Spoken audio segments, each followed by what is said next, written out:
আমরা এসেছি কারণ এই বাচ্চারা আমাদের, আমরা এসেছি কারণ এই বাচ্চারা প্রফেসর ডক্টর ইউনূসকে চেয়েছে এবং তার টিমকে চেয়েছে।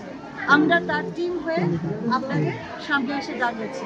আমাদের একটাই কাজ, শান্তি ফিরিয়ে আনা, পরিবেশ ঠিক করা এবং একটা সুষ্ঠু সুন্দর পরিবেশের মধ্য দিয়ে, সংস্কারের মধ্য দিয়ে, মেরামতের মধ্য দিয়ে এমন একটা পরিবেশ তৈরি করা যেন আমরা আবার গণতন্ত্রের পথে ফিরে যেতে পারি এবং আমাদের নির্বাচন, আকাঙ্ক্ষিত নির্বাচনও যেন ঘটতে পারে।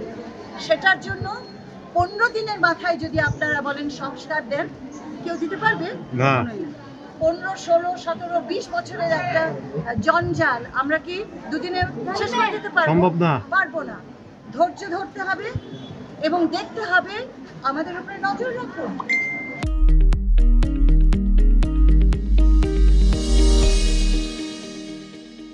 শত শত কোটি চোখ আমাদের উপরে নজর রাখুন, কিন্তু আমরা আপনাদের কাজ করতে এসেছি। আমরা কিন্তু এপারের নই, আমরা কিন্তু ওই পারে, এদের পারে, বুঝতে পারছেন? ওদের আপনাদের প্রতিনিধি হয়ে এখানে এসেছি এবং সেই জায়গাটিতে আমাদের কমিটমেন্টের কোনো ঘাটতি নেই, আমাদের ইচ্ছের কোনো ঘাটতি নেই, কিন্তু আমাদের সমস্যা আছে। সেই জায়গাটায় আপনাদেরকে একটু ধৈর্য ধারণ করতে হবে।